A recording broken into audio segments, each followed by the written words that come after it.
With the advent of modern architecture and technology, many cities are famous not because of their people or history, but because of their skyscrapers. Dubai is known for its skyscrapers.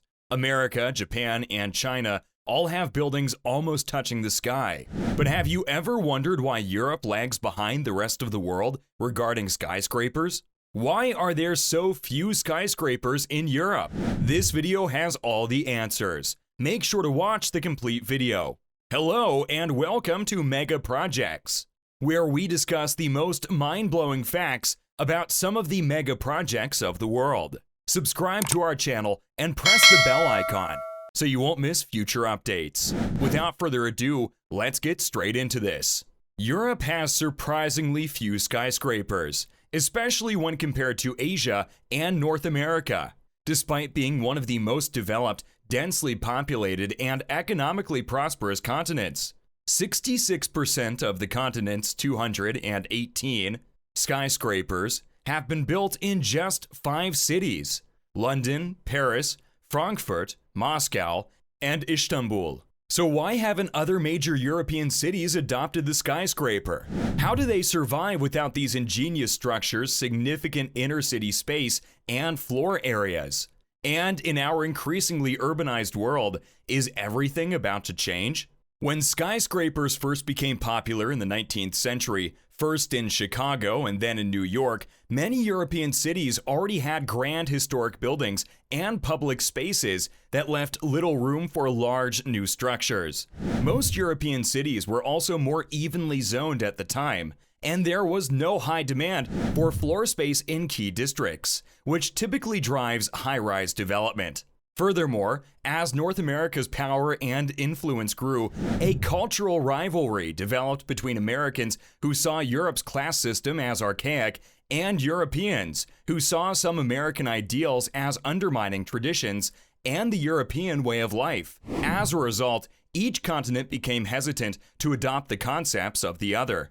While North America sought to establish itself as a model for a new era, Europe sought to preserve its heritage. While this explains why skyscraper construction did not take off in Europe initially, it does not explain what has kept the continent back. Following World War II, many people expected European cities to modernize and replicate the skyscrapers sprouting across North America.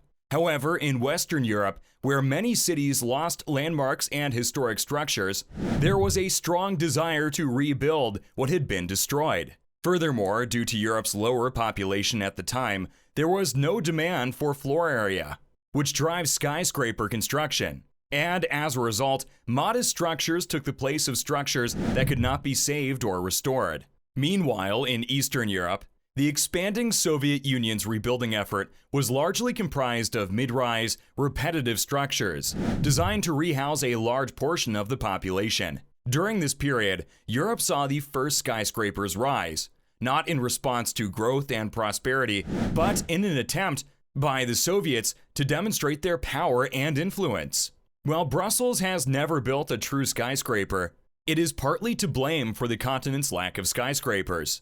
Without any significant zoning regulations in place, many buildings in the city were demolished during the 1960s to make way for large, modern structures with little regard for architectural or cultural value.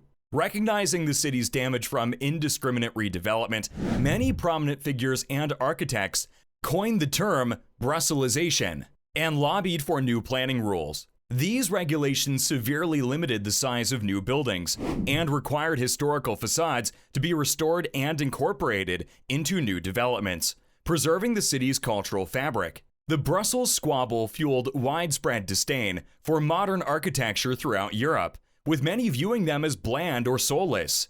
In response, many cities enacted similar regulations and established controlled districts, such as Paris's La Défense, to keep high-rise development away from historic districts. By the turn of the century, attitudes toward tall buildings had shifted across the continent, as architectural trends shifted away from box-like structures to more unique designs, and the world became more globalized.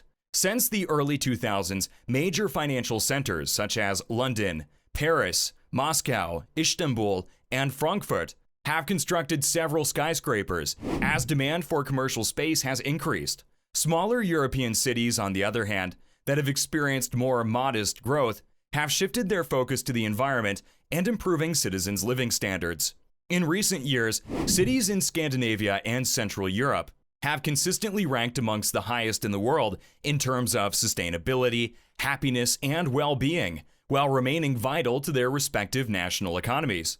However, skyscraper construction in today's cities is no longer solely motivated by economic growth or the demand for commercial office space. With 60% of the global human population expected to live in cities by 2030, residential skyscrapers are gaining popularity, particularly in Asia and North America. As many traditional rural-based industries become automated, millions of people are migrating to cities and major metropolitan areas, creating a significant demand for residential space, which is frequently met by high-rise structures. European cities don't have skyscrapers because European cities have different structure that is the result of slow growth rather than planning. Many cities, including Berlin, Paris, and London, have strict regulations that prohibit the construction of high-rise buildings. This could be a lack of firm ground in many areas. For example, the entire city of Berlin is built on muddy ground, up to 80 meters deep. Building a train tunnel is an almost artistic endeavor that costs 10 times as much as carving one through rock. Every high-rise building is a floating vessel. You must first pump the water, then send divers up to 40 meters deep within the city. However, they do not permit pumping so much water that the trees in the area are damaged. Water is being allowed back in as construction continues. It is even more painful to demolish such a structure. You can't just throw some dynamite and then blow up the ruins. You must gradually fill the rest of the structure with sand. Due to various factors, only 16 buildings in Germany exceed 150 meters in height, 15 of which are in Frankfurt. In comparison to true skyscrapers, this height is not particularly impressive. No new building taller than the Frauenkirche, which is 100 meters, will be permitted outside the city center. While high buildings are permitted outside the city center, no more than 21 buildings exceeding 150 meters in height are permitted. The primary reason is to protect the skyline. Skyscrapers were first built outside of Istanbul's historic districts and areas populated before 1950. People now regard them as a nuisance. Interestingly, Erdogan, the city's most conservative mayor, started the never-ending wave of building higher and higher. In Istanbul, for example, common people's acceptance or lack of acceptance may be why they like or dislike skyscrapers. However, buildings taller than 100 meters cause significant traffic issues. Building skyscrapers in an old European city quickly becomes a political and social issue. The general practice these days appears to be to have a district removed from the historic center, such as La Défense in Paris, Potsdamer Platz in Berlin, Donau Island in Vienna, or Canary Wharf in London, where church towers and domed buildings are still the major parts of the skyline.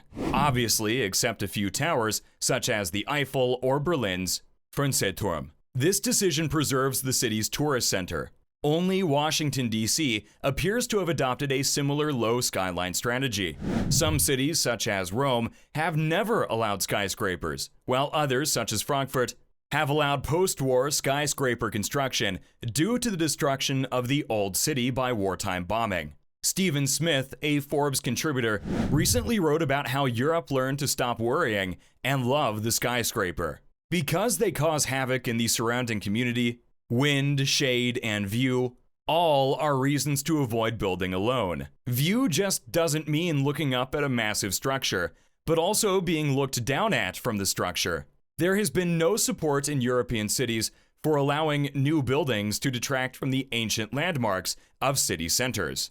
However, times are changing. The major cities are growing, and there are only two options: up or down. Copenhagen has been built for centuries on the 1795 principle that sunlight should be able to reach the street. The width of the street determined the maximum height, so 3 to 5 story buildings predominate. There are many reasons behind Europe not having any skyscrapers, but sometimes it is better to have a cultural building that reminds you of your history and culture rather than having a huge building that is not only blocking the sunlight, but also leaving any space for greenery. What do you guys think?